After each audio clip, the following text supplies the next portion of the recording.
right. So welcome everyone. Thank you so much for joining us. We're so excited to have you with us for this very special tour.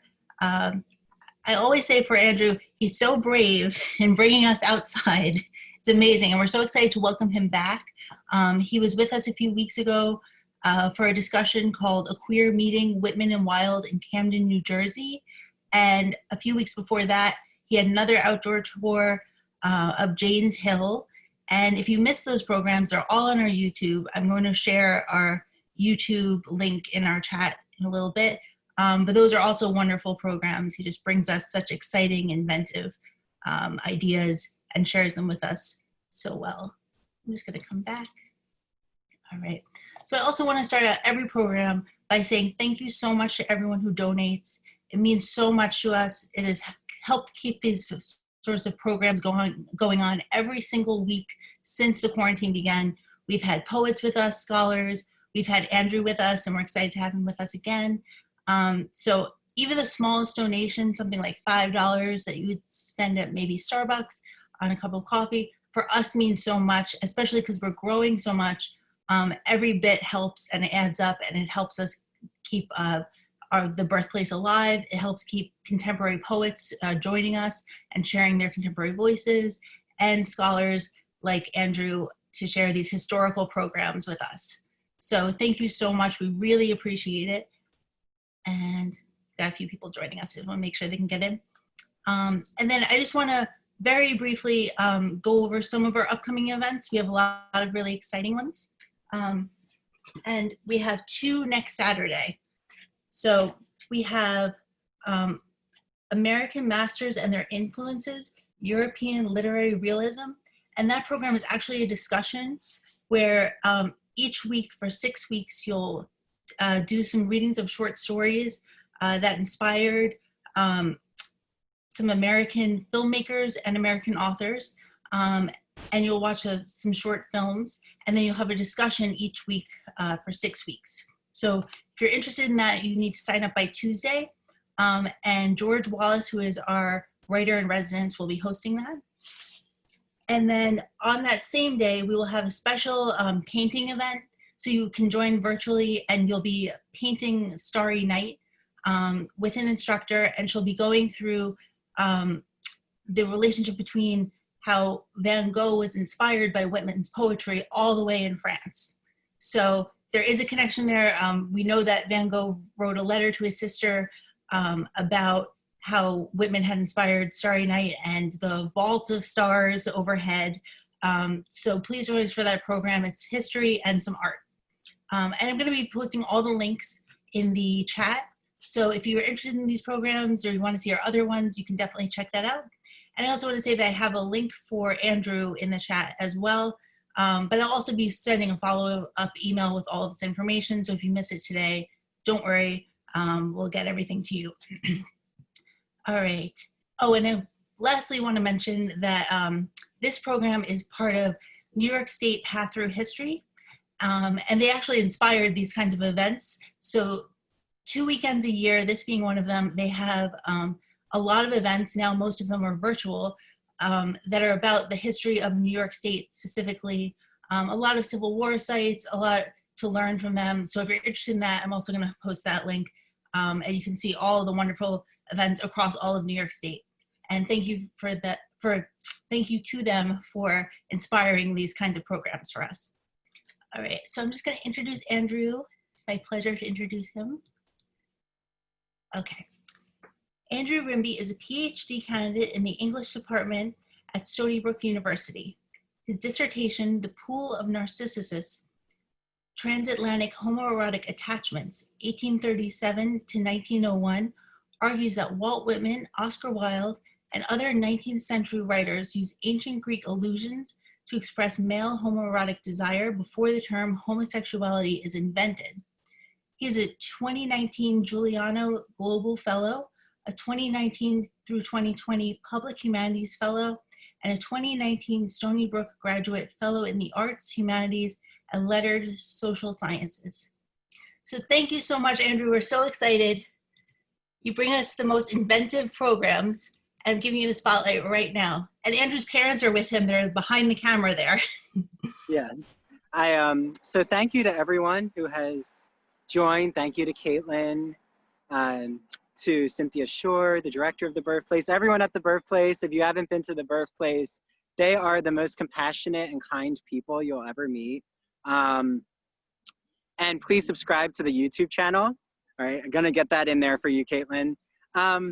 So yes, I thank also my parents, Catherine and David Rimby. I'll show them really quickly. There they are, okay. I don't think they thought they would be shown, but they're gonna help me out with the camera work. Also, I see Martha that you're on. Thank you, Martha Deed. She sent me her essay called Chasing Whitman. She's the great-great-granddaughter of George Shepard, who you'll learn about more in terms of the Long Islander and that history. So I see so many great people who've attended and who are watching right now. So welcome. We are right now in Heckscher Park. I'll actually flip the screen so you can see. So here's the park. I'm now gonna switch off. Okay. Okay, so I thought, like everything Whitman, why not start in the future? So instead of starting with Whitman's birth and all of the family history, we'll get to that, but I want to start in 1849. Why did I choose the park? Well, this is October. Whitman actually writes Letters from a Traveling Bachelor in October of 1849. So I think he would find this timing really enjoyable and fortuitous, but also today's National Coming Out Day, and I think we have to recognize Whitman as a queer poet. So what better day, October 11th. So I'm just gonna explain what the Letters from a Traveling Bachelor are, because it's not a text that everyone usually knows about Whitman.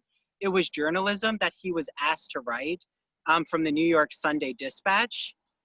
So our lead men with the New York Sunday Dispatch are Amer Williamson and William Burns, and they published this weekly Whiggish publication, so the Whig Party of the 1800s, and they published fiction, poetry, theater reviews, book reviews, local news. So they asked Whitman if he would go back to Long Island and journey all through the island and explain what it was like being a bachelor.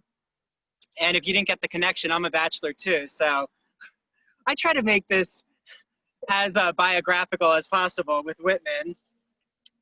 And he actually starts in October, not in Huntington and not in West Hills where he's born, but in Greenport. Why would he go all the way? If you've ever been to Greenport, it's literally almost the end of the island. The only further you can go is Orient Point. His sister Mary was living in Greenport, so he decides, let me take the train all the way to Greenport and begin there. So I'm gonna skip the Greenport section just because, you know, it's not connected to the Huntington area, but it is very interesting to see how he describes Orient Point. So November 4th, 1849, Whitman actually heads from South Ferry, which at first I thought was South Ferry by Battery Park in Manhattan, but actually that's not true. South Ferry was Brooklyn Heights, and it's where the Brooklyn Bridge Park is now. So if you've ever been to the Brooklyn Bridge, it's this park area. That's where the South Ferry train would have started from. So I'm just gonna read what it was like for him to take the Long Island Railroad, because he loved journaling the creation of the Long Island Railroad, which had just started in 1849. So he says, we left the roofed and roomy depot, one might almost call it grounds, of the Long Island Railroad at the South Ferry, just 5 minutes after the 9:30, which is advertised as the starting time. An allowance of grace which I recommend to all other lines, for it is very customary and very provoking, as the last moments approach, to be under the necessity either of losing your wind or losing your journey. Okay, as I tell my students, his journalism does not sound like Whitman the poet. So you can already hear there's a different style Whitman has. Okay, this is how he describes the people on the train. What is more ridiculous than a man red-faced and sweaty running after the steamboat or the cars? How such an unfortunate wishes he could sink into the earth when he has shrieked out for the engineer or the pilot to hold on, and they heed him no more than the dead, and the passengers all look back and smile. It is a noticeable fact now on the Long Island Railroad that hardly anybody will sit in the car that immediately follows the locomotive. Okay, why is that? Because if you sat right behind the locomotive, you had an easier chance to get into a collision if the train went off the tracks. So Whitman and his humor. And then I'm just gonna jump forward a little. And he describes what it was like going underground, because he's actually heading to Jamaica, Queens. So he says, the tunnel, dark as the grave, cold, damp, and silent, how beautiful look earth and heaven again as we emerge from the gloom. It might not be unprofitable now and then to send us mortals, the dissatisfied ones at least, and that's a large proportion, into some tunnel of several days' journey. We'd perhaps grumble less afterward at God's handiwork. So Whitman always really brings in some morbid metaphors when he talks about the train. Okay, and then he also says about Brooklyn, Brooklyn, Brooklyn, thou art indeed a dame beautiful, but thou canst never have a fresh face and clean stockings till those water commissioners are appointed and have done their duty. He was very into public works projects in Brooklyn.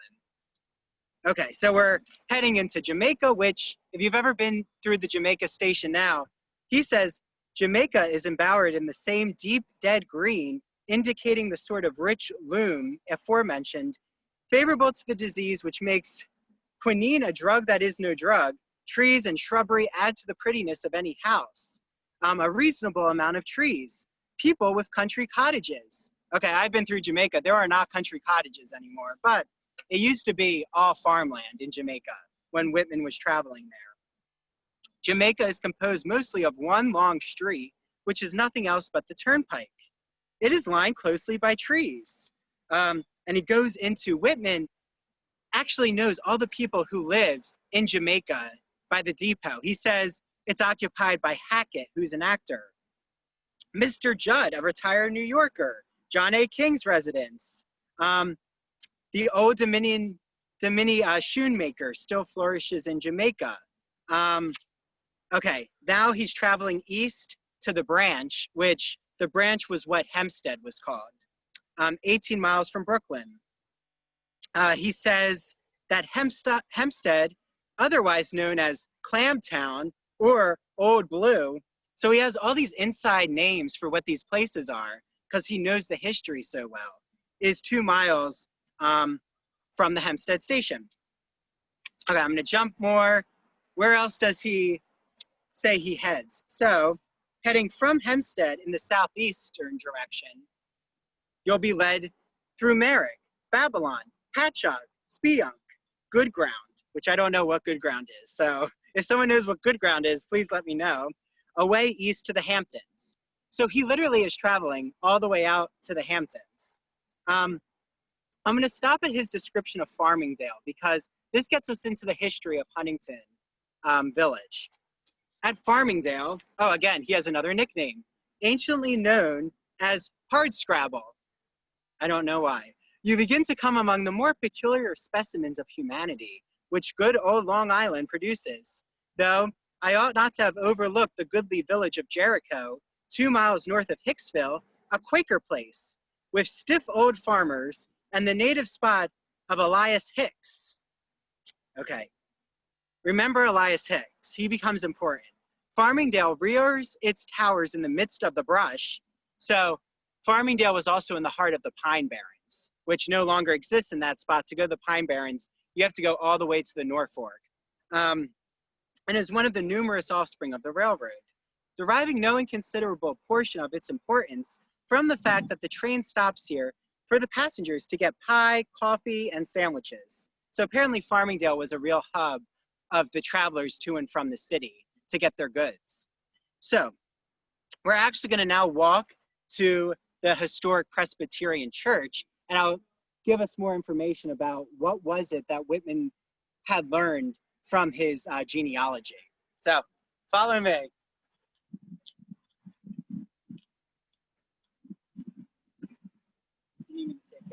Okay.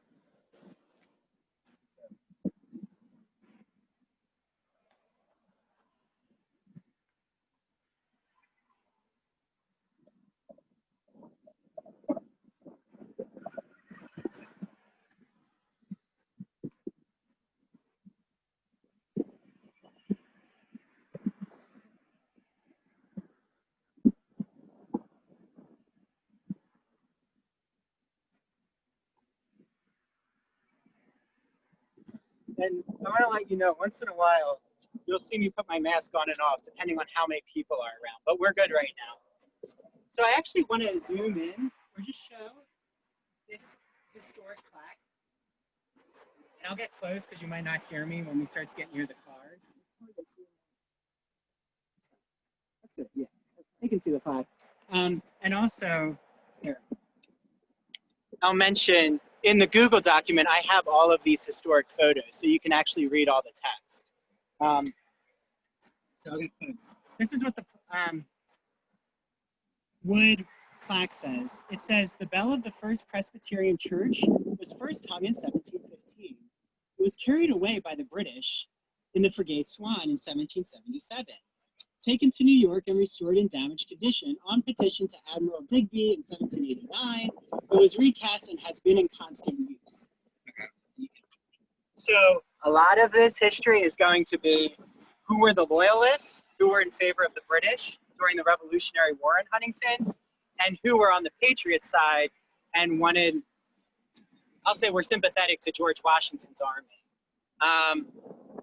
Okay, and then we're just going to go to the sign of the church.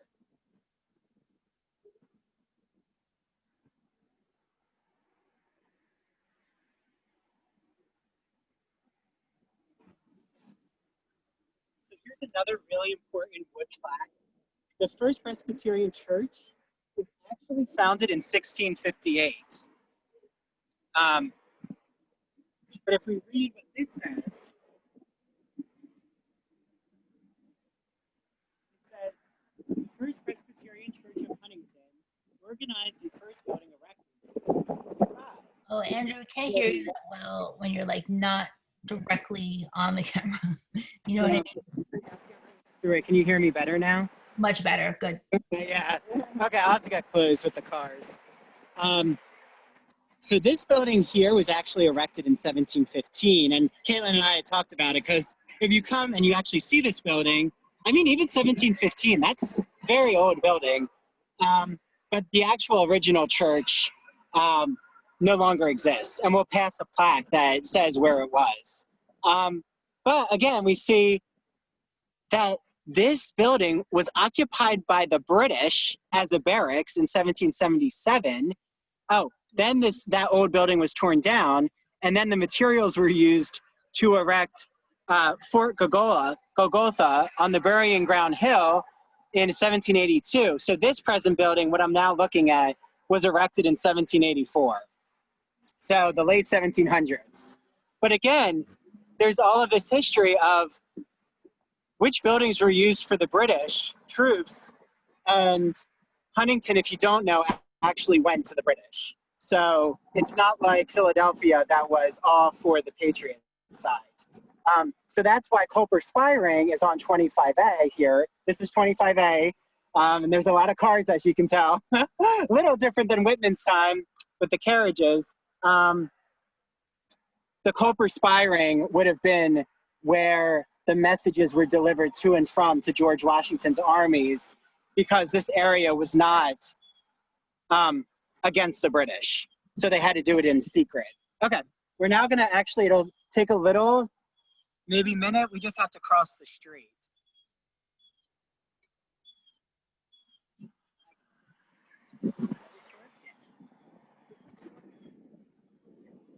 So if you don't know, this is the Huntington Town Hall, but, and it was founded in 1653.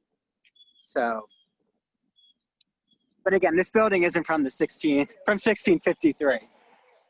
And let me just show you, here's the old First Church sign. And it says founded in 1658, the actual church, but you now know all of the nuanced history of the buildings. Okay. So I want to be a responsible traffic navigator here, so I'm gonna wait for the light.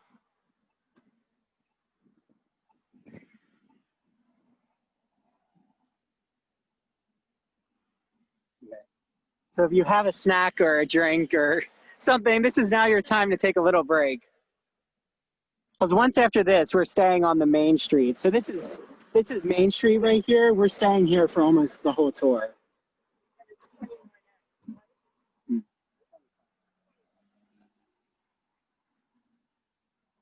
And I guess as we're here, I always find, especially in the fall, driving on 25A is one of the most enjoyable experiences with the fall foliage. So if I took 25A the whole time, I'd end up in Queens. Okay, we're almost ready.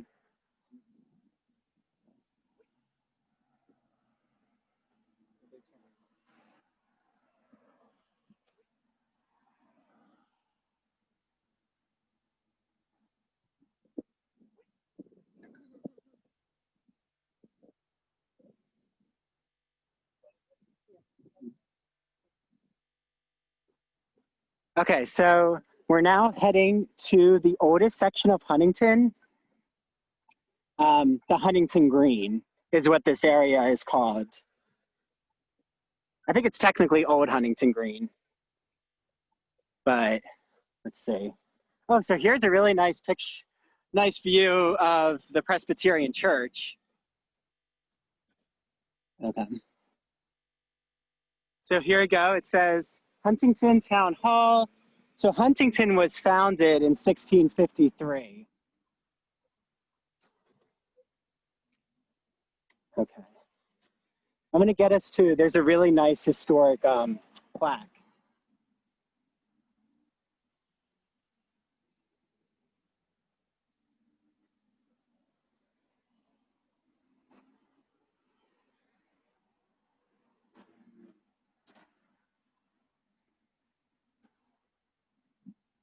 Okay.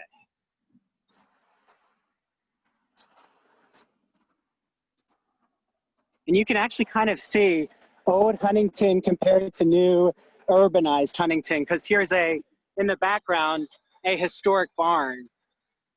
So the old and the new really blends in here. But, oh, here's the plaque. It says Old Huntington Green Historic District, original settlement area known as that town spot, founded in 1653. And actually, we're gonna walk a little to get out of the noise. So we're actually heading to the burying ground.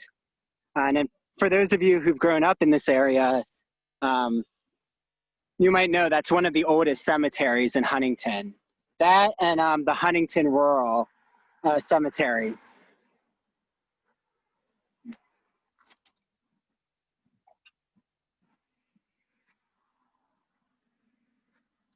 So what is enjoyable is you get the experience of walking without the traffic. So, oh, and here's the park.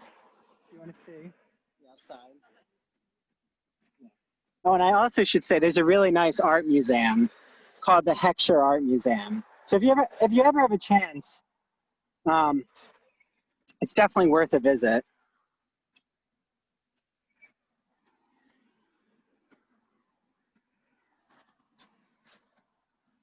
So I'm preparing us, when I get to the next spot, I'll talk a little more about Whitman's Dutch versus British genealogy, because that really speaks to what Huntington Village, how it was founded in its history. But also I'll speak about the Native American tribes that had already existed here. And eventually when we get to the burying ground, I'll talk about the historic Black community that was also living in Huntington. So there's a lot of, as you can tell, there's a lot of history here. Okay.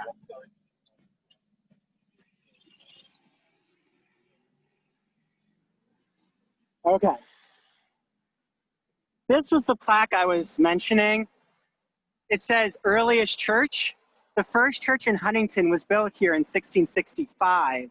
A new church, you saw it, was built up the hill in 1715. However, as you now know, that new church had been destroyed after the British had used it as barracks. And then you can even see how much the old church sold for in 1717. I think it's pounds, 5.2, yeah, £5. Okay. We're good. I'll keep going. Yeah.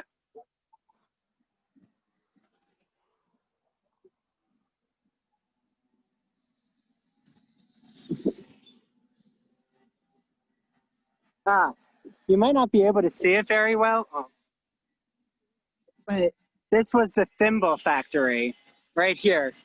The Thimble Factory started on this site by Ezra C. Prime in 1837.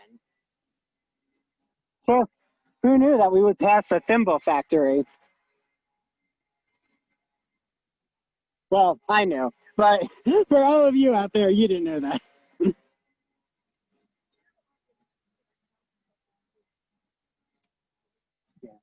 Yeah, I don't know. If someone knows the actual historic significance of this building, I'd love to know on Main Street because it is a beautiful Tudor style building. Here it is again. I think it's from the 1900s. Okay, we're making our way up to the burying ground. And where would a historic burying ground be? On the top of the hill, of course. And also, you're going to see such a beautiful view of Huntington Village. We're heading all the way up. But now that it's a little quiet, I'll speak a little more to the genealogy. So, actually,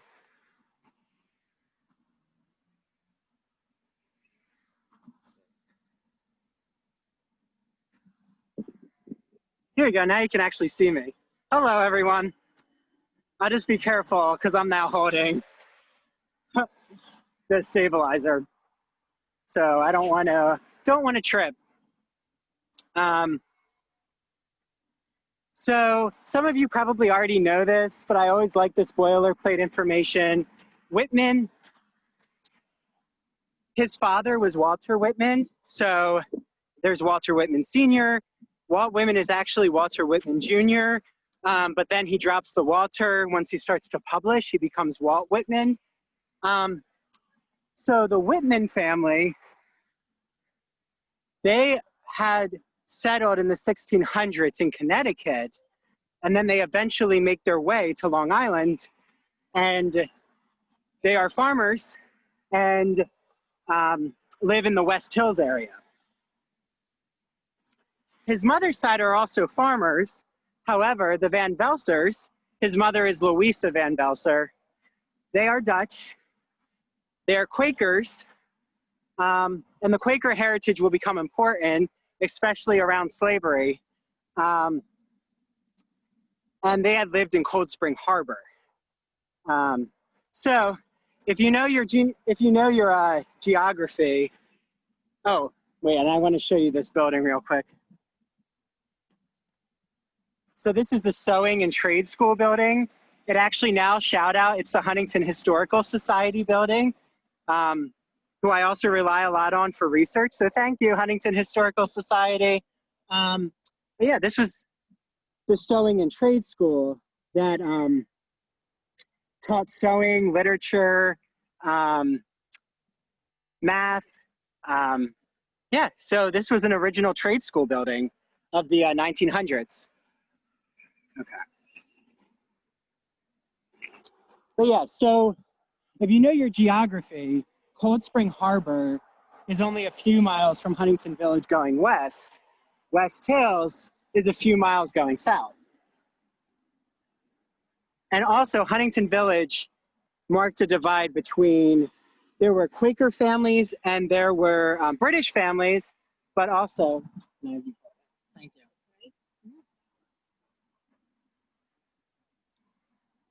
There was also, so the Native American tribe, I don't know if you'll hear me. Okay. The Native American tribe that was actually here were the Matinecock Native Americans. And, oh, we're gonna be loud. Here, I'll use this as a buffer. And if you know your geography, there's a section in Nassau County called Matinecock, and that's named after the Native American tribe. Okay, we'll keep walking. I want to show this sign real quick. So this is.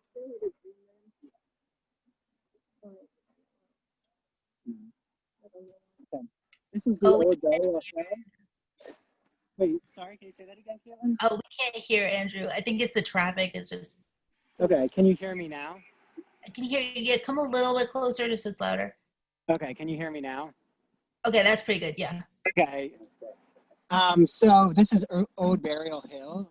It was, the sign says vandalized by the American loyalist, Benjamin Thompson. And then later, Count Rumford built Fort Golgotha in 1782. And if you remember, all the material from Fort Golgotha came from the old Presbyterian church once the British had settled in it. So they took down the church and they used the material to build this fort. But now it's part of the cemetery, the old burying ground. Okay, I'm gonna go to a place where you can hear me better.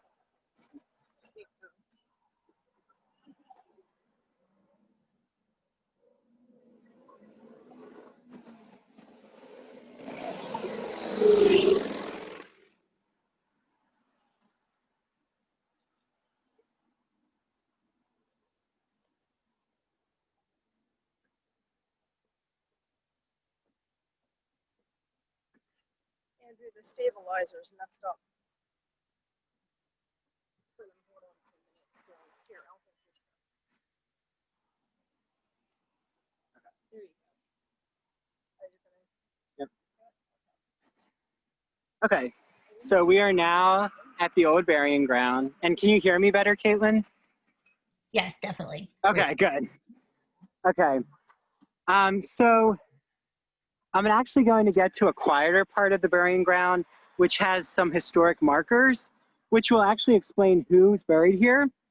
And what I really want to draw importance to as well is the Native Americans who had been living here, and who actually there is a section of the cemetery dedicated to the Native American tribes, as well as the freed Black community of the 1800s, but also some very, very historic Black writers, especially I'll talk about Jupiter Hammond. He's very important to the history of Huntington. Okay, so I'll show you a view, though I can't leave here without the view.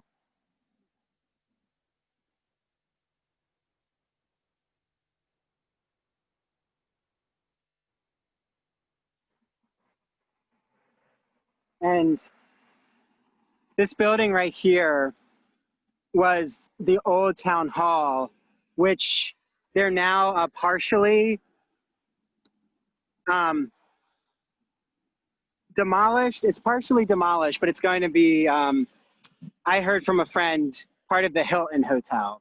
But they're keeping this historic section of the building for the lobby. But that's a rumor, so I can neither verify, I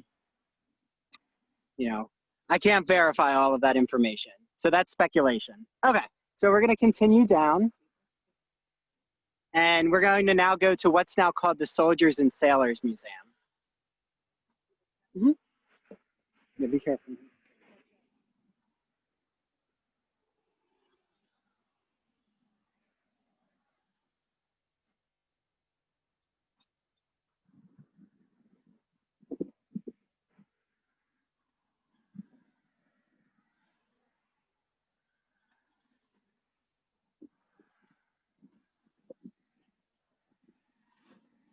And word to the wise, if you ever walk right near here, the sidewalks are very uneven, so please be careful.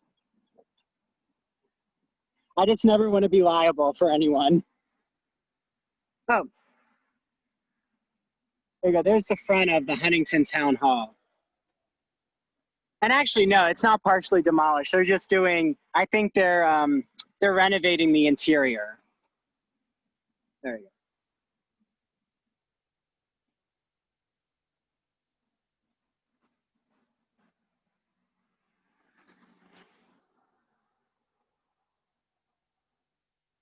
Okay, so this is the Soldiers and Sailors Memorial Building from 1892. It now houses the History and Decorative Arts Museum. I've actually never gotten a chance to go inside, so hopefully one day. I don't think it's open right now, but hopefully eventually I can see what's in there. So we're gonna actually head to a section that you would not know exists unless you do some digging. So don't worry, I did the digging for you. Okay, so right away, I wanna I'm not gonna go right up to the headstone, but there's a tombstone dedicated to the Van Wyck family. So you can't get any more Dutch than Van Wyck. And then there's this really important plaque right here that says Huntington's Old Burying Ground. The old burying ground, oh, and I never touched upon, sorry, why is it called Huntington? So important. It's called Huntington because of Oliver Cromwell from the 1600s, who his birthplace was in Huntington in England. So, well, that's one reason, but then, and if you remember, Cromwell became the Lord Protector in between royal fighting when the royal families were going back and forth in the 1600s. But then I also heard it was just named Huntington from a family who lived here named Huntington.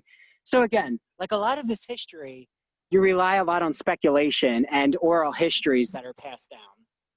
But, okay, so it says here, it is unknown when the first burial took place here, but it's accepted that the site was used for burials since the founding of the town in 1653.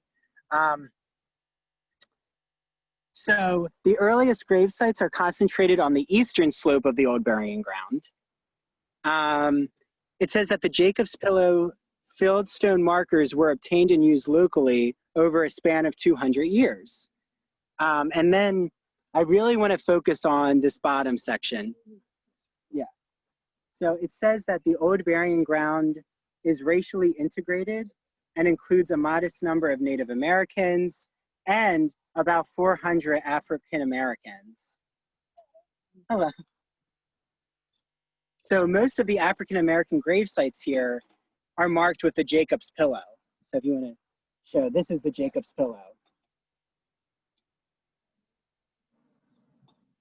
Okay. And the first African American resident of Huntington was brought enslaved from Africa, transported to Barbados, and brought to Huntington in 1657. And he worked as a bond servant among the white population, died in 1690. About 100 other bond servants from Africa are buried here among their masters. 100 of their descendants were either set free or in 1799 were born free. Because in 1799, slavery is abolished on Long Island. And then I want to mention history about Jupiter Hammond. So, one second.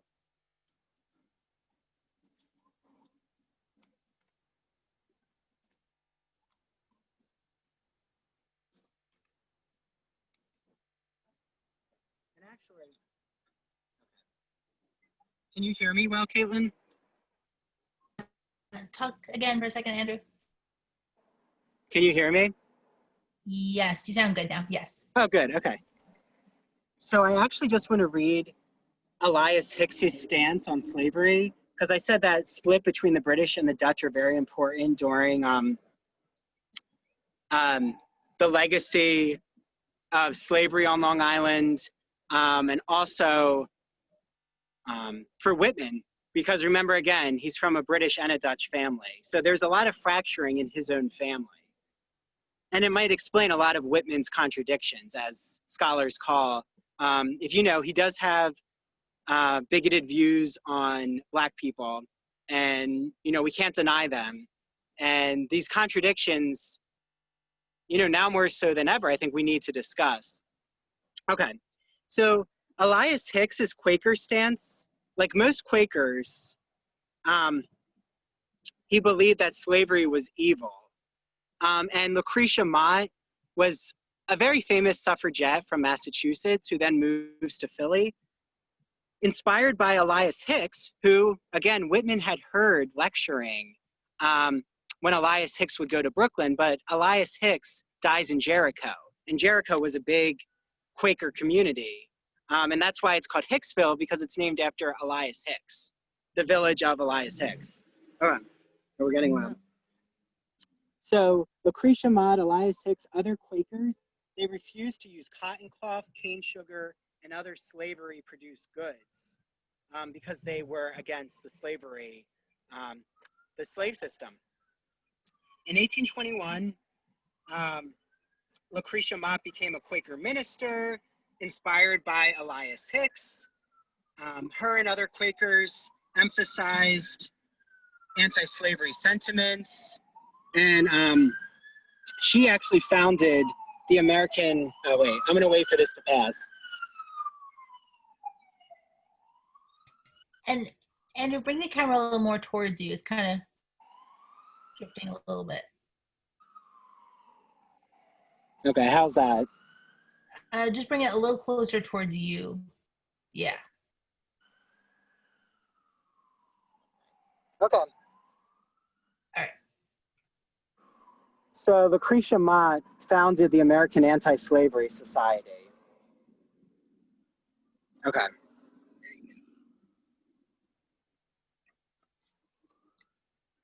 Okay, and now I want to just get into how Whitman describes Huntington when he writes the letters from a traveling bachelor. So he does get there eventually. He says about Huntington, here I can hold it. Yeah, I'll hold it. Here, 1 second. Let's see. Okay. There you go. I'll go right up to the grave site. And we're getting a lot of emergency vehicles. So if you join me on West Hills, this is not a West Hills site. You know, Huntington Village is very busy on Sundays. So he says about Huntington, it's one of the prettiest villages of the island. The township of Huntington is a Democratic banner town, that's how he describes it, giving from 5 to 800 majority. Nigh at hand are the pleasant villages of Cold Spring and Oyster Bay. He says the north side of Long Island, adjacent to the Sound, has a more varied and hilly character. Yeah, this is definitely hilly. And I live in Port Jeff, and that's a hilly area too. He says, while the south side is almost invariably level. This difference prevails the whole length of the island. So in Letters from a Traveling Bachelor, not only does Whitman describe the culture of Long Island, but he becomes a type of topographer, which, if you know anything about Whitman, okay, thank you. Natalie corrected me about Hicksville. So thank you, Natalie. Well, wait, is Valentina Hicks related to Elias Hicks? I'm just curious if you can respond to that, Natalie. Because I know Natalie's a Long Island historian, which I am so glad you're joining us. So what also is important to note here is Whitman loved to traverse different specialties. So he's not only a topographer, but he also starts to become a cultural historian. Okay. Yeah. So, okay, so, and there were also some workers who were maintaining the cemetery.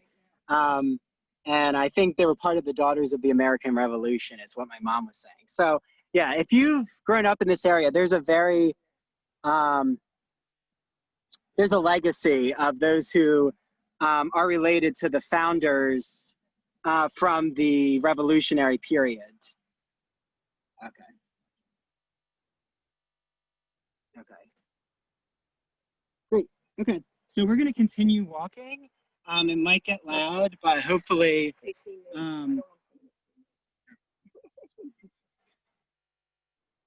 you go. There we go. We're going to now walk a little further to eventually get to where the Long Islander, Whitman's newspaper that he created in Huntington Village. where it would have existed. Okay, so there might be about like a 3-minute break just because of the traffic.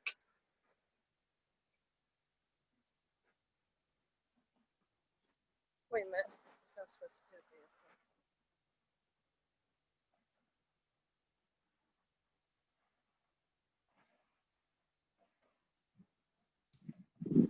You do have a little bit more information about Valentine Hicks.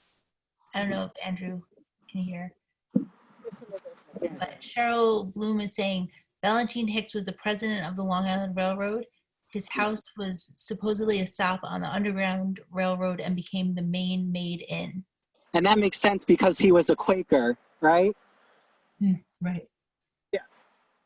Yeah, and the Quakers were abolitionists.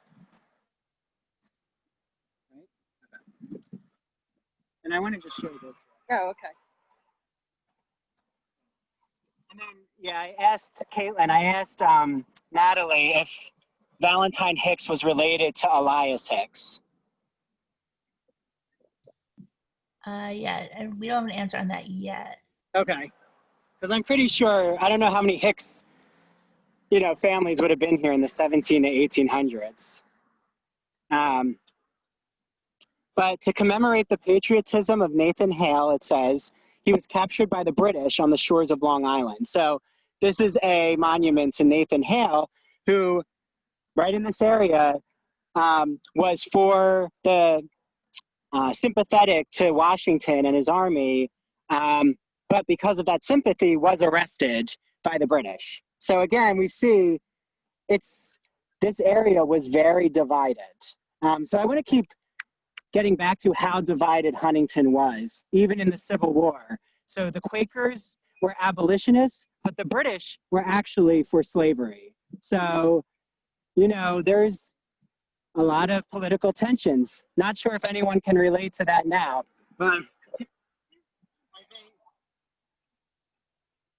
history has a way of becoming cyclical.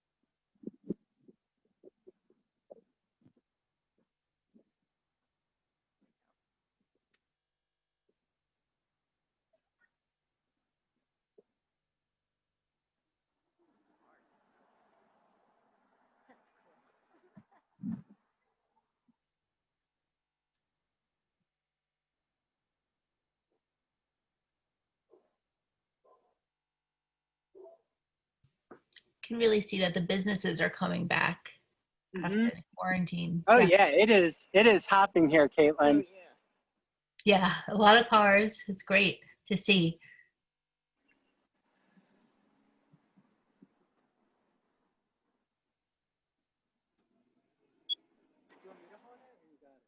I'm kind of. I got it. You sure? Yeah. Yeah, we're just making our way, and I have my mask on, so I sound muted probably. We're making our way to the other historic area, so we're going to pass through all of the boutiques, basically. Because the other historic area of Huntington Village is opposite New York Avenue, and we're going to go to Woodbury.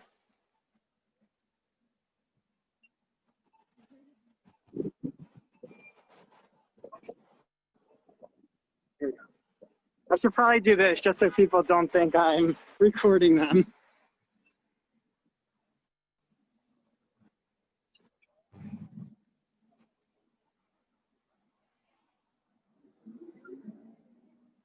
This is a good time to say shop local and shop small businesses.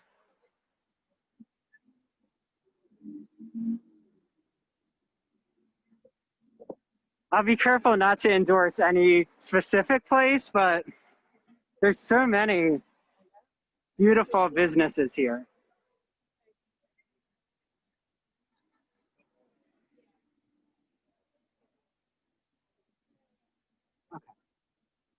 So I just want to mention this intersection is Main Street and Wall Street. And when I actually thought about it,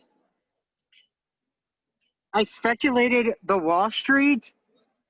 Usually in Manhattan, Wall Street is connected to the Dutch. So I'm actually thinking this may have been a divider between the Dutch and the British settlements as a street. If anyone knows more about that, I've always been curious, and I haven't found any source that speaks to why this section is called Wall Street. Oh, thank you, Natalie. You're such a quick historian. Thank you, Natalie. She just said that Elias Hicks was Valentine Hicks' uncle. Thank you. Okay, there's a big group up here. I don't want them to think I'm taping them. So I'm gonna hold the camera high.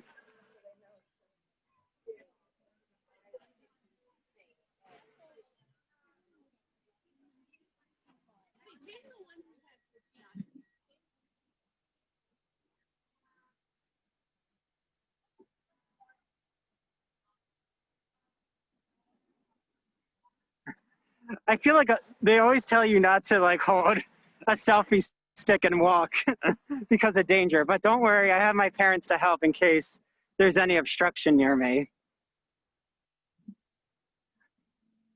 This definitely is the adventurous part, Andrew. Yeah, at least I'm not at the Grand Canyon. That would be a different experience. Right.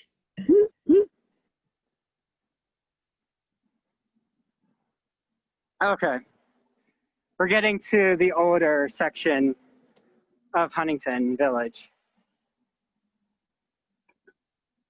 And also near the Huntington Library, which I love. If you've never been to the Huntington Library, it's so nice.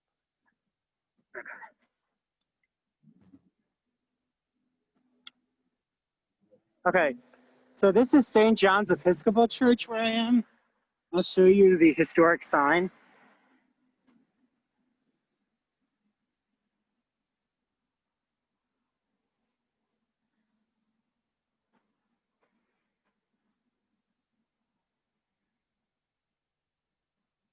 There you go. So the church was founded in 1745, so we have another pre-revolutionary building in Huntington Village.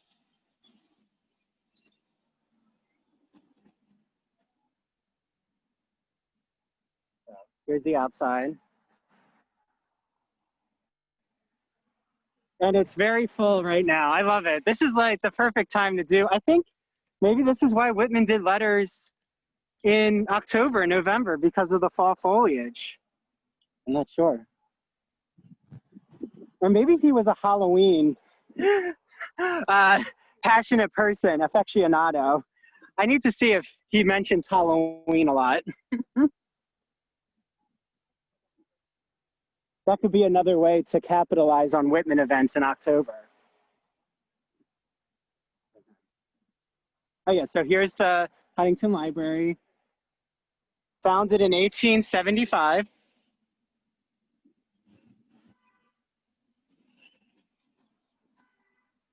Okay, we're almost at the intersection that brings us back to Whitman's Van Velser side.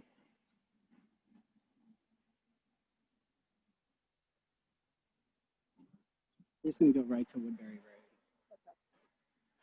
And it's like,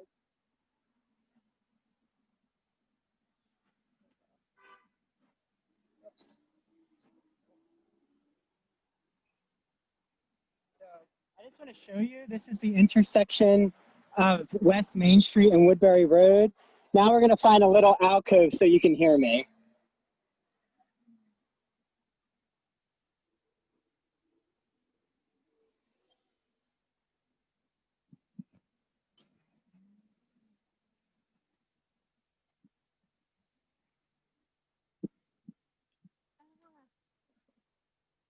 There you go.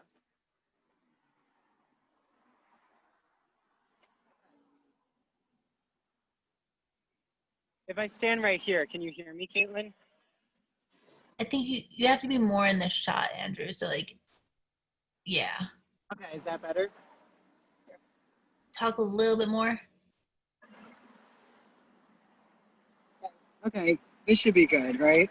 I think so. Okay. A lot of traffic. If There's you so walk, much traffic, Caitlin. Here, It's go around tough. the corner. Here. walk a little Okay, further let's down. keep, around we're the gonna corner. keep going. Yeah, Oh, walk wow. further down. We're at a bank. Oh my gosh. Yeah, it'll get like less trafficy as you go a little bit, and there's like some more like bushes and things you can be near. Yeah. Help block the sound a little bit. Okay. Much better. Quieter. Okay.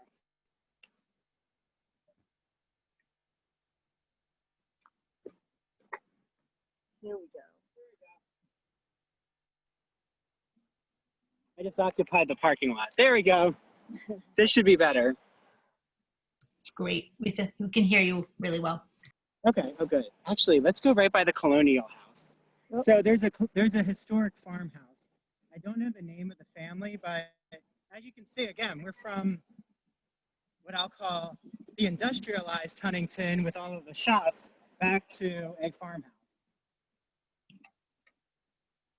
So some of Whitman's Long Island and the Huntington Village, it still exists. It's just, meshed in with all of the urbanization.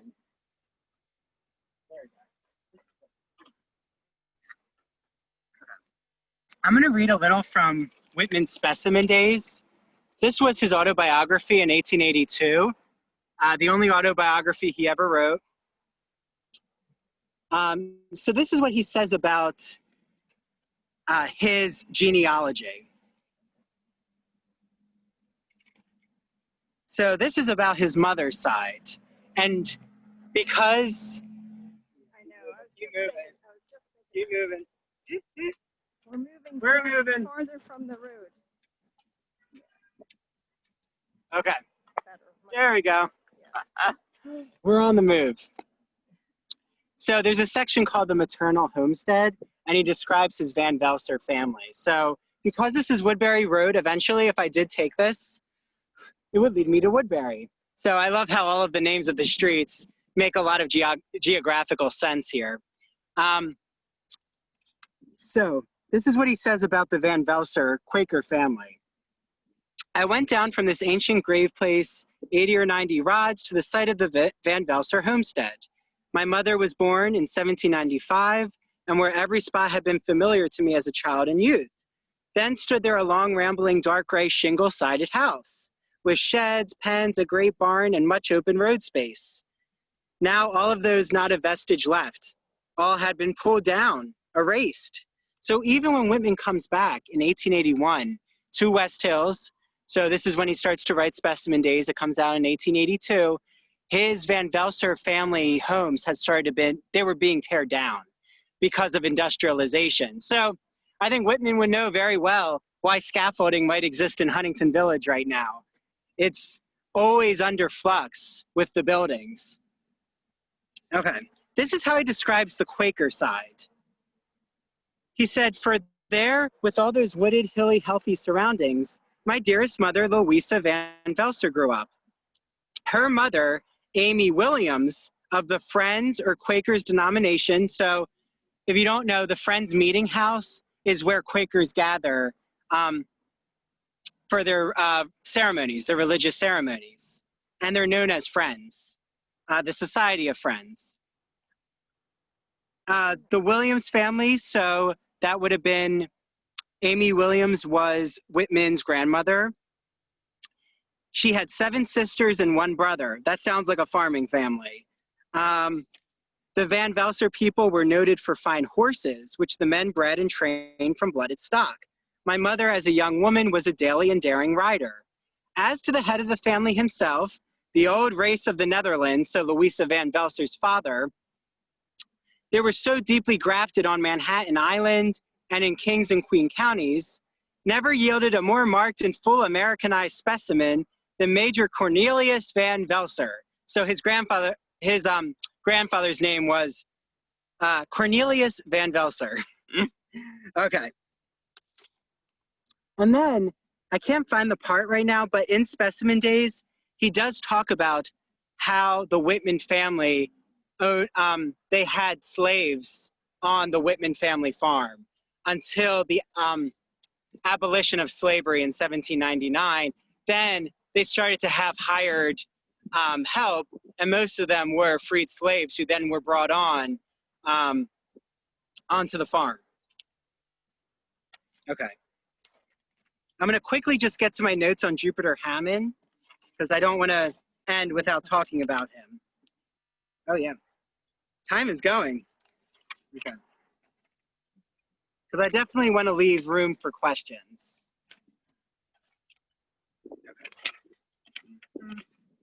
Okay. So, and we're actually in a good spot right now. So if you want to show up on Woodbury Road, if you take Woodbury Road north, you'll head to Lloyd Harbor. That's where Jupiter Hammond is born, in Lloyd Harbor. Yep. So Jupiter Hammond is born in 1711. He is known as the first Black poet, born into slavery at Henry Lloyd's estate, Lloyd Harbor, Henry Lloyd, on Lloyd.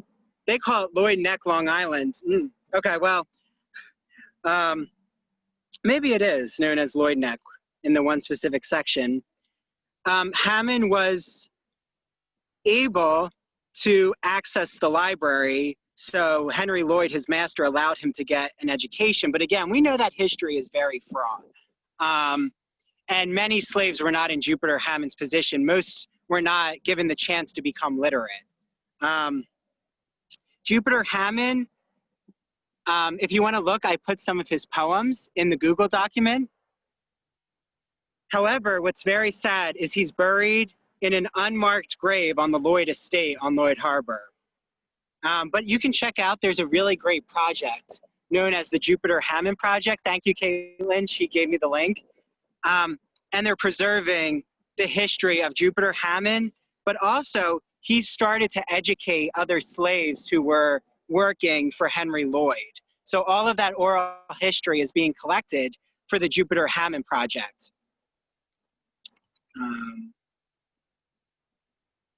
I also didn't have a chance to mention it, but there is a house called the Crippen House, which is in Huntington, and it's home to a former slave and founder of the oldest African-American church. However, it's set to be demolished, so there's a fight right now to preserve the house. Okay.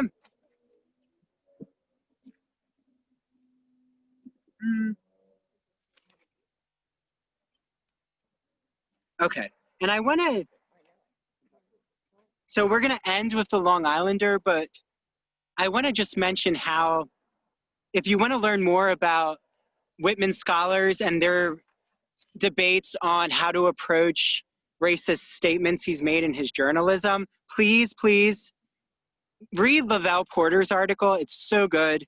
And there's also a book called Whitman Noir, Black America and the Good Gray Poet. And those articles are really well done. And I'm going to end with this quote from Lavelle Porter. He says that, what do we do with old Uncle Walt now? And he wrote this in 2019 for Whitman's bicentennial.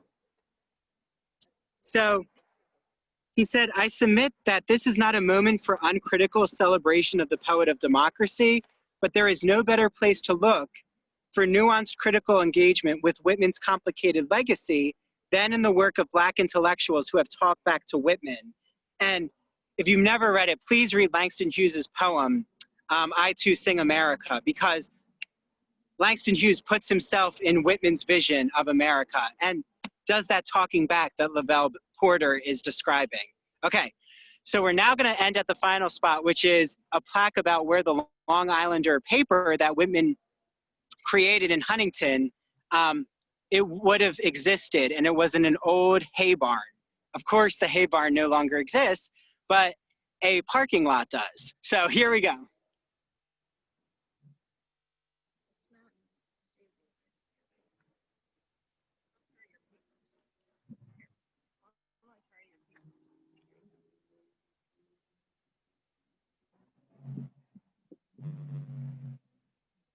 I'm going to go back. Here we go.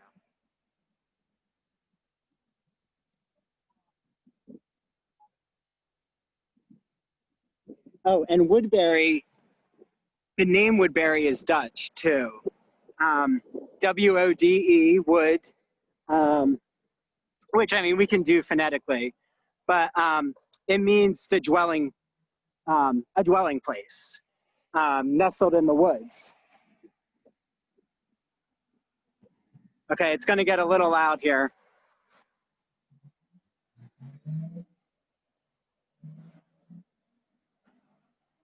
Thank you.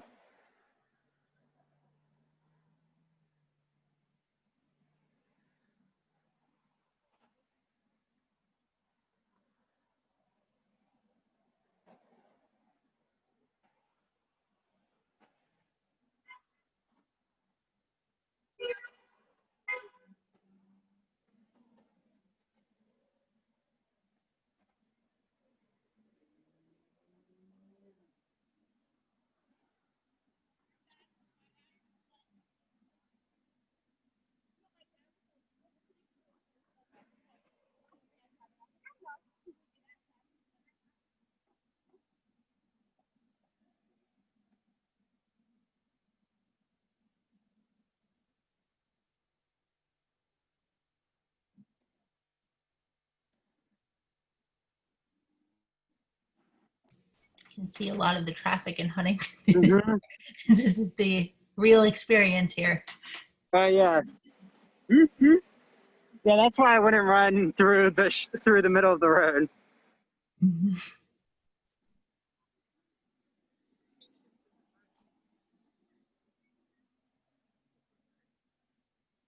Yeah, we almost have the right of way.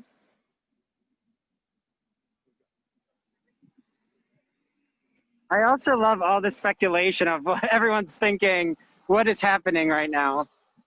It provides a lot of humor.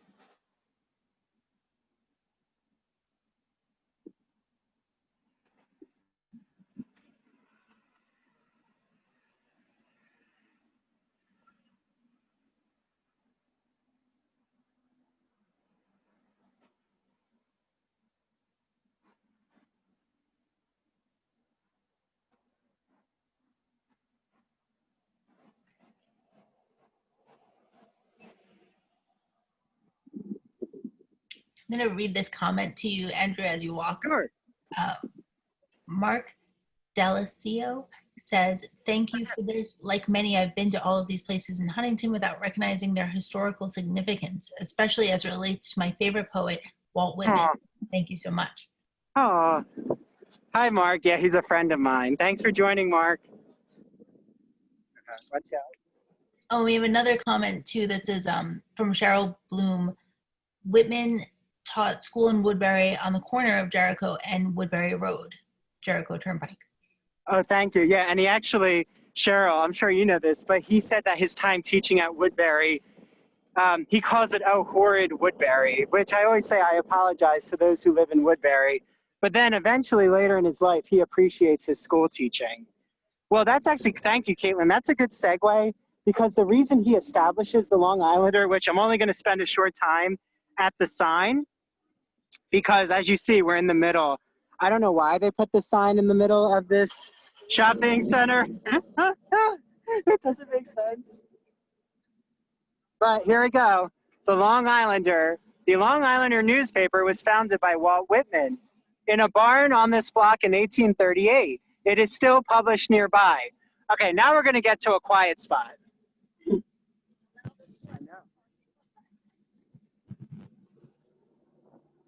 But I've said before, it would be so nice if they put the Long Islander sign somewhere in like a section here near the post office. But so if anyone works for the Huntington Historical Society, maybe the Long Islander sign can actually be on the sidewalk.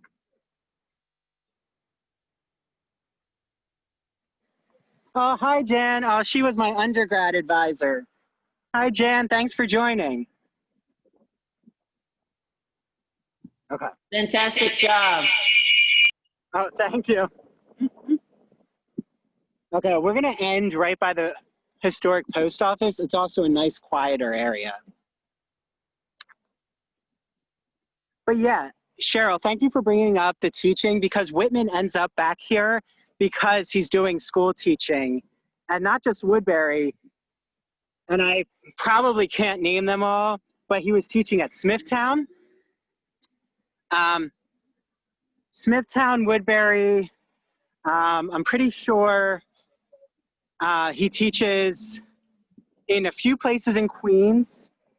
And he was doing work as a school teacher, and he would rotate around different areas of Long Island. So we're now at the historic post office. And there is another plaque here. So right here, oh wait, you can't say it. Let's see. There we go. It says,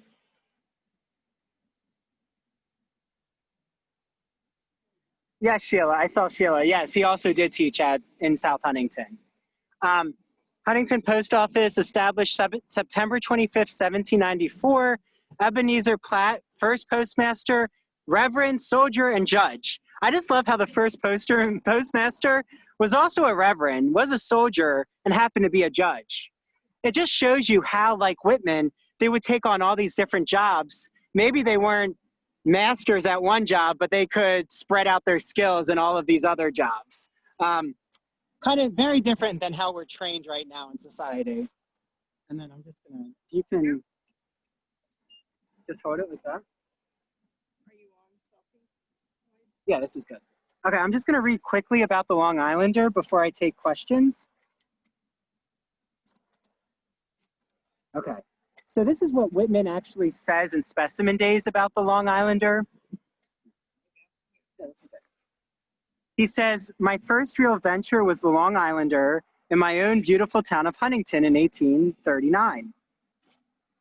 I was about 20 years old. I had been teaching country school, okay, teaching on Long Island, for 2 or 3 years in various parts of Suffolk and Queens counties. But I liked printing, had been at it a while, a lad, learned the trade of compositor, was encouraged to start a paper in the region where I was born. I went to New York, bought a press and types, hired some little help, but did most of the work myself, including the press work. Everything seemed turning out well, and my own restlessness prevented me gradually establishing a permanent property there. Okay, if you know about Whitman's Long Islander experience, or you know about Whitman, he did not enjoy 9-to-5 type of work. He was not a scheduled person. If you've been to the Camden House, you see that he was also a hoarder. And he was a creative type. I mean, he enjoyed having a flexible schedule. And what I'm doing right now with the walking tour, he would really approve of, because he would love to just venture out and meander the streets and meet people. I mean, how else would he have known all of these people who lived in Jamaica unless he got off on the train and just walked around and got to know the town? He was the man about town.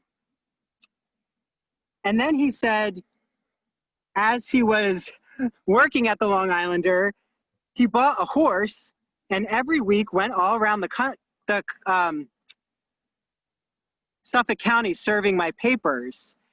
I never had happier jaunts going over to Southside, to Babylon, down the South Road, across to Smithtown and Comac, and back home. The experiences of those jaunts, the dear old-fashioned farmers and their wives, the stops by the there's a honker. The stops by the hayfields, the hospitality, the nice dinners, the occasional evenings. So he doesn't talk a lot about working physically at the Long Islander. He talks about all the people he got to meet when delivering the paper. So he actually, I think, enjoyed delivering the paper more than he actually enjoyed printing the paper. So it says a lot about Whitman. And I think that's a good place to end. I gave you a lot of, there's a lot there. And thank you everyone who is contributing and catching us all up to speed with the local Long Island history. So, you know, thank you to Natalie Naylor for your insight. Hi, Karen. Thank you, Karen, for stopping by. I'm going to now take a seat at the post office, and they're not open right now, so this should be good. And I'll just take questions, anyone's questions. And all right, well, first, I want to come back, Andrew, and just say, Well done. So awesome. We experienced a large portion of the town and all of the history included with it with you in this amazing way.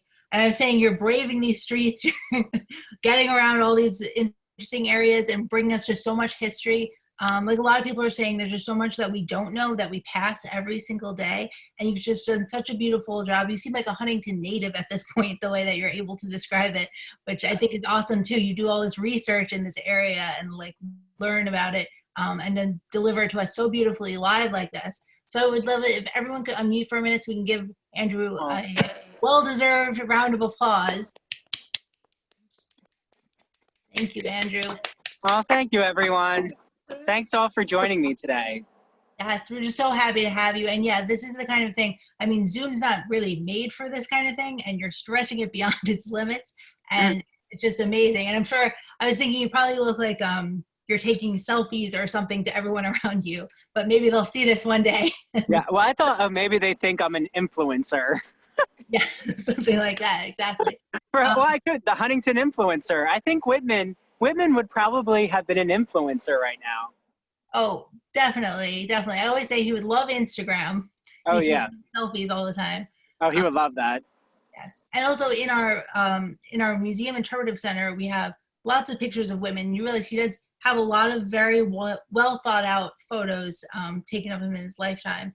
And I just want to remind everyone that we are open for tours. If you want to visit, you can visit our website for our hours. And we have Iris Jumper with us today. She's our head tour guide. Hi, Iris. So visit Iris. Iris, I'm going to put you on for a second. I know you're not ready for this. Just to say hello. Hi, Iris. And we love having everyone come for tours. There we go. And Thanks. yes, she will show you. I saw you commenting in the chat too, Iris. We'll come around to that. Yeah, a lot Thank of you, Iris. ties with the museum as well. Great job, Andrew. Oh, thanks for joining, Iris. See you soon. Come visit us. Yes, go to the birthplace. Yeah, Iris is a formidable tour guide, as all of them are, because I think Iris actually trains all the tour guides. Yes, she does. And she does a wonderful job. Absolutely. And yeah, every tour guide, even if you visit us before, they can tell you like different little parts of history that they are particularly interested in. So it's nice to come there again and you can sort of delve into other parts of the tour. So definitely join us if you're in the Huntington area, but if you're not, then you finally got to see Huntington Village today as if you were there. And then we do have a lot of questions in the chat. I'm just going to post those links one more time in case anyone can't stay with us much longer, but make sure you see that Andrew has links about all of this information in there. And then you can visit our YouTube to see their previous programs with Andrew as well that we were mentioning earlier. All right, so is it easier if I read them to you, Andrew? Can I get my phone, please, darling? Yeah, or if they want to read them themselves. Yeah, whichever you think is best, Caitlin. Okay. Doug. Let me see. Let's see. So I'm just looking earlier in the program because we had a lot. Darlene Laird says, Farmingdale was known as hardscrabble, a name which derived from the difficulty of cultivating topsoil in a dry area underlain with gravel. Oh, so it's a farming term. Right. And then Natalie was also saying, good ground is today's Hampton Bays. So good ground was an early name for Hampton Bays. And I'm assuming, again, it has to deal with farming and that it was fertile ground. Right. Yes. Right. I feel like all the terms out here, they really do, they have this farming origin. Let's see. Sheila Fox says, didn't he also teach a small school called the Long Branch School near the old South Huntington Library? Interesting. He had a lot of teaching experiences. And yeah, as you were saying, Andrew, he wasn't always the fondest of that. Yeah, because his Woodbury letters exist. And I think he calls the Woodbury citizens backwards. But as you also saw, he likes to call farmers stiff and old. But at the same time, he then shows how much he loves the farming industry. So it's this back and forth with Whitman, right? He's never exactly certain on one side or the other. Yes. Yeah, and that is interesting. You know, like you were saying, he learned a lot of different trades and was able to, you know, throughout his life, be a printer, be a teacher, be a poet. It's amazing. Elaine Pasquale says, "Thank you so much, Andrew. I learned so much about the town I love." Oh, you're welcome, Elaine. Cheryl Bloom says, "So much fun, wonderful program." Iris, of course, says, "Great job." She got to Thanks, Iris. Then Margaret Guardy, who is our historian at the birthplace, actually, she says, "In Specimen Days and Collect, Walt is not accurate about his ancestors' slave ownership. Nehemiah, Walt's great-grandfather, had one enslaved person in his household at the time of his death. There were 4 enslaved persons, children, the oldest age 15, and his widow, Phoebe's household in 1803. Walt's grandfather, Jesse, may have inherited Nehemiah's enslaved person, as there was one slave present in the family where Walt's father grew up." And she's saying the sources are from federal census records and Phoebe's estate inventory. Thank you, Margaret. See, Margaret. Yeah, no, yeah, that's good, Margaret. Yes. Incredible. And Margaret says, "Great work, Andrew. Thank you for the lovely walk through the village." Oh, of course. Thanks for joining, Margaret. Let's see.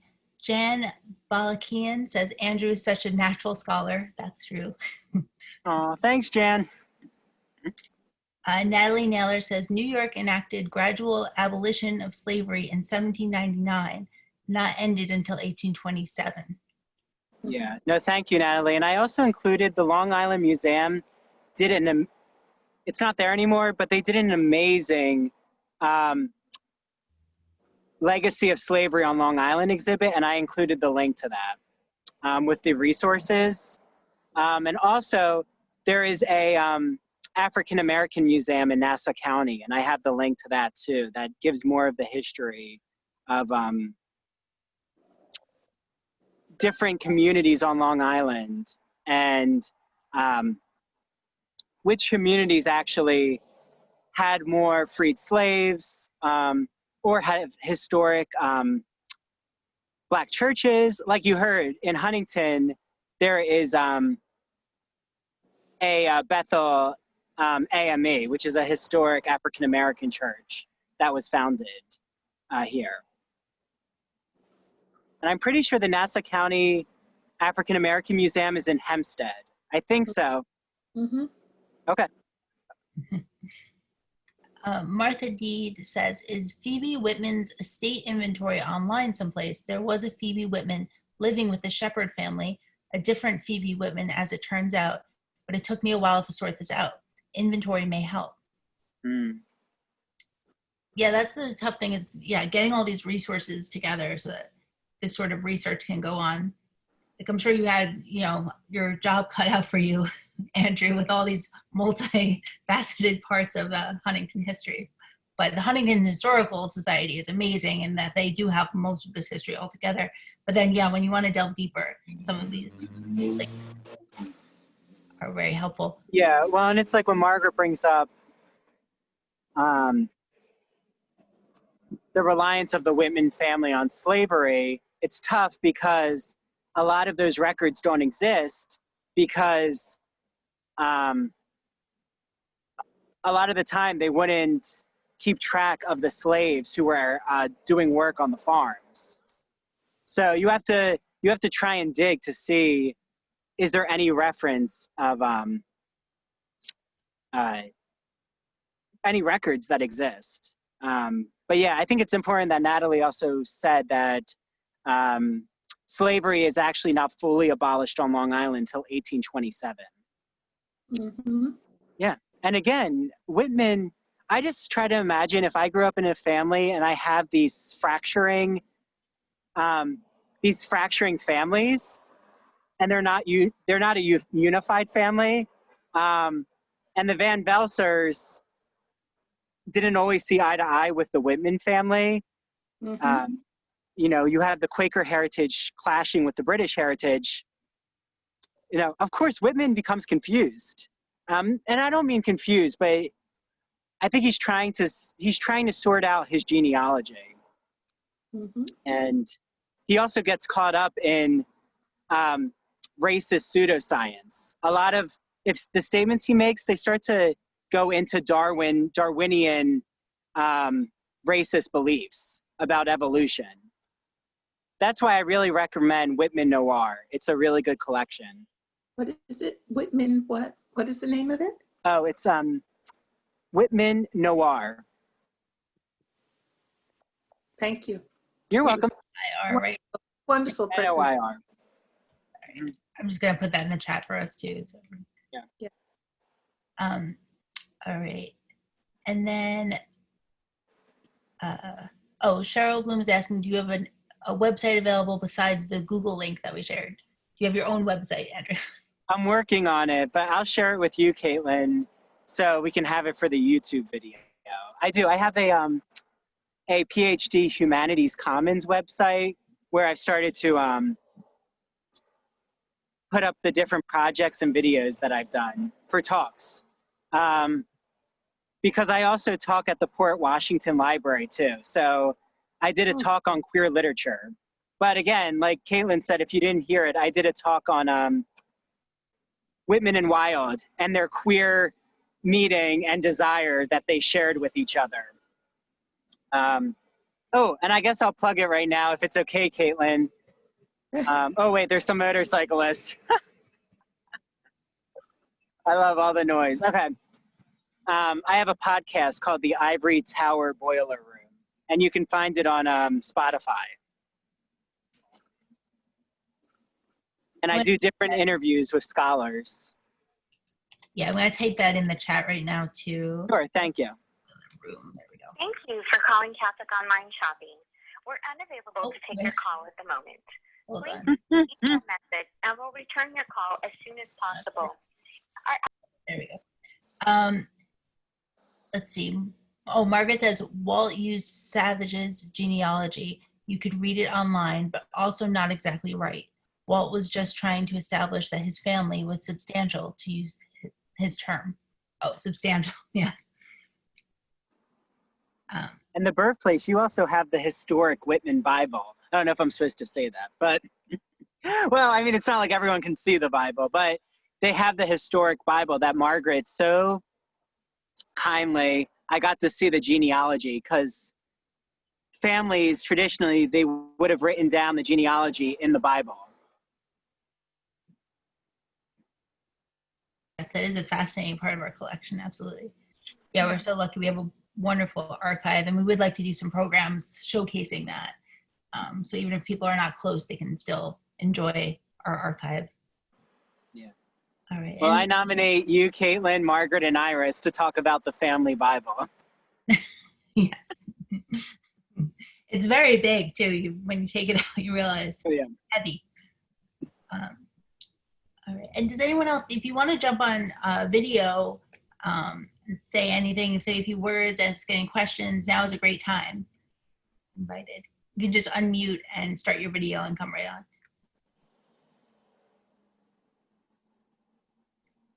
Anyway, and then we have Zelia Raphael says, thank you very much for all the info, Andrew.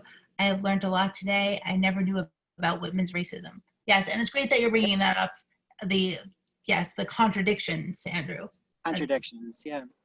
And again, this is, because if you don't know, I'm teaching an undergrad course on Whitman. It's Whitman and debating Whitman. So right now my students are reading The Picture of Dorian Gray, but they just did a lot of Whitman poetry.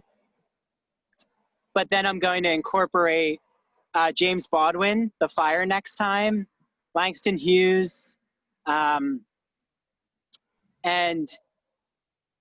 express a lot. Whitman's scholarship, what's so, I think, fascinating is it's always a debate. And you feel like you need to talk back to Whitman. And you need to ask these questions because Whitman's poetry the speaker is always envisioning this radical future for America, but who's part of this future in America? And there's, not always a discussion of how Black communities and especially Native American communities too, how they'll be part of this vision. But again, I'm so glad Caitlin had me focus on the Black history of Huntington, because it shows that this history was here, and it hasn't always been discussed, and it's been pushed under the carpet. So I'm so glad that finally the dust is coming out of the carpet, so to speak. Yes. Yes, such a diverse tour too, Andrew. We really appreciate I'm so glad. all the research that you put into this. Incredible. Oh, and I think I saw, was it Brian said he couldn't find the Google link? Caitlin put the link in the chat if you need to find it. All right, I'm going to put it in all of our links one more time too. Okay. And again, if anyone wants to jump in here and come on video and say anything, it's a good time. Give you a chance to do it before I said it, and then I read a question. Give you a moment. And then all those links are in the chat again. Someone was asking about Whitman Noir again too, Andrew. Oh. Yeah, it is in the link, but it's let me just find it. It's called Whitman Noir. Oh, I think they asked, why is it called Noir? Noir means dark. Whitman Noir, Black America and the Good Gray Poet is the full title. It's from 2014. And it's with Black historians and their discussion about Whitman. So it's an essay collection. It's a really, really good book. Yes, we're so lucky to live in a time where we can have these conversations. Yeah, because for so long, in the 1950s, Whitman scholarship, they did not bring up the history of slavery in Whitman. But again, who were the scholars? It's about representation. It matters. Right.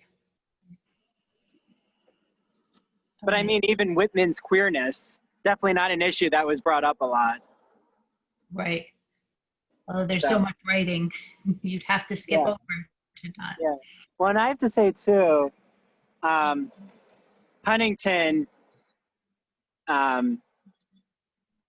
has a very present LGBTQ representation, and I guess places I didn't plug, but if you've never been to Huntington Book Review, it's a really nice independent bookstore from 1977. Cinema Arts Center, they do a queer cinema festival. There's a lot of great art programs. Oh, I didn't even mention, but Caitlin, she didn't bring it up, but she has a beautiful mural that she did outside of the Paramount. So it speaks to the current pandemic moment with a representation of Medusa. So please see Caitlin's mural. Thank you, Andrew. Yes. I think the windows are open today, so you can't even see it. But yeah, if you pass by there, you can see it's Medusa with a mask, which is sort of a metaphor for how we all feel. But everything's coming back, as you showed us, Andrew, Oh, yeah. It's busy here. Yeah. All right. I'm just going to give everyone a little window just in case they want to jump in with any last minute thoughts or questions. Well, it's so much more fun than if it was just a lecture. I mean, the walking tour was really part of it, to actually be there. And it's not like we're stuck at home, but I'm just getting used to having these wonderful creative ideas for, seminars. So I really enjoyed it. Thank you. Oh, and Cheryl, thanks for joining. And where are you affiliated, or is there a certain affiliation? No, I just love the history. Just love the history, and I've read the Long Island archives, which are available online, and so I just know the history of Huntington. Oh, thank you, Cheryl, for joining. I really appreciate it.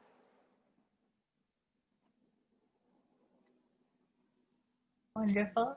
And then we're going to do a follow-up email with all of these links. A lot of people have shared some great links in the chat too, Andrew. So I'm going to make sure you get all of Great. that so you can take a look. It's such Oh, an I love that. Yeah. Yeah. Yeah, incorporate it into my research. But yeah, even though all of you might be at home, I can feel the energy. This is a big group movement. So, eventually, we could do this in person, but I actually think it's tough to navigate everyone around here. So, it's good that this exists in a video format right now. Yes, and so wonderful. People can watch it from all over who can't be in Long Island or Huntington necessarily. So Yeah. that's a nice opportunity for them to see the historic area and the current day area, sort of bridging it together like you did so well. And I can send this to my students. Yes. They Yeah. like when I share all these links with them. Yes. It's probably very fun for them to see you in this. Yeah, in this format. Right. Well, this is wonderful. Well, I want to come back and just say thank you so much, Andrew. Again, you're so inventive with your programming, your ideas, and I would love it if everyone could unmute again and we could just give another big round of applause for Andrew. Thank you so much. Thank you. All right, Thanks, Andrew. everyone. Have a good rest of your Sunday, everyone. You too, I Andrew. hope you do something relaxing. And get home safe, please. Thank you. Yeah, and if you come to Huntington right now, be ready for traffic. Thanks, everyone. And and if you want to email me, they can always email me Yes. at andrew.rimby@stonybrook.edu. Please, always feel free to email me. All right, I'm going to type that in the chat. Yeah. Yeah, I love hearing from everyone. And I'll make sure too, everyone will get a follow-up email with all of this in case they missed out. All right. Oh, and again, I would highly recommend watching our Jane's Hill tour with Andrew a few months ago, and then also the queer meeting, Oscar Wilde and Walt Whitman discussion that Andrew led a few weeks ago as well. Oh. Well, I always appreciate collaborating with the birthplace. Yes. I feel like family. We are like family in a way. Absolutely. And I don't know what you're going to think of next, Andrew, but I'm excited. It's going to be another inventive idea. You know me, I'll think of something. I do. All right. Thank you so much. Maybe more, Okay. feedback from how my undergrad students processed Whitman and debating all of his ideas. Yeah, those must be wonderful discussions too. Yeah. Maybe a teaching discussion with all the teachers out there. Yeah. I'd love to hear from everyone else who are teaching Whitman right now. Yeah, absolutely. Well, this is great. Yeah, thank you, everyone. All right. Thank you so Andrew. much. Wonderful. Yeah. Bye then. Okay, hope to hear from all of you out there.